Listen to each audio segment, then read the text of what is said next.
இருக்குது சாரீ வந்து பார்த்தீங்கன்னா உங்களுக்கு நான் இப்படி எடுத்து போடும்போது தெரியும் அதோட டெக்ஸ்சர். இது பிளெயின்னு நினைக்காதீங்க. சாரீ இன்பிட்வீன்லேயும் பார்த்தீங்கன்னா அந்த ஸ்ட்ரைப்ஸ் மாதிரி இருக்கும் உங்களுக்கு. அந்த ஒரு லினனில் ஒரு ஸ்ட்ரைப்ஸ் வரும்ல அது மாதிரி இருக்கும் உங்களுக்கு. ஸோ டேசல்ஸு, ப்ளவுஸ், அந்த எலிஃபண்ட் வீவிங்கு நீங்கள் நேரில் உங்களுக்கு கைக்கு வரும்போது அவ்வளோ சூப்பராக இருக்கும் உங்களுக்கு. பாருங்கள், இப்படியே ஒரு ஷைனிங்கு ரெட்டும் கோல்டும் மிக்ஸ் ஆன மாதிரி பியூட்டிஃபுல் ஸ்ட்ரைப்ஸ் பல்லு, பியூட்டிஃபுல் ஸ்ட்ரைப்ஸ்.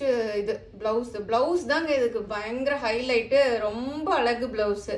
ஸ்லீவ்ஸ்க்கு வந்து இந்த எலிஃபண்ட் வந்துடும் உங்களுக்கு. ஜஸ்ட் லைக் தட் அதை ஸ்டிச் பண்ணி போட்டிங்கனாவே ரொம்ப லுக்காக இருக்கும் உங்களுக்கு. 1500க்குலாம் சூப்பரான இதுங்க. மார்க்கெட் ப்ரைஸ்னால் கண்டிப்பாக 2000 மேலே தான் இருக்கும். நம்ம வந்து பட்ஜெட் ஃப்ரெண்ட்லியில் கொடுக்குறோம். டேசல்ஸ் வந்து ரெட் கலர் டேசல்ஸ் இருக்குது உங்களுக்கு. So all over the sari ஃபுல்லாக உங்களுக்கு இப்படி இருக்கும். 2 பக்கமுமே அந்த எலிஃபண்ட் இது வந்துடும் உங்களுக்கு இப்படி. பாருங்க, செம்ம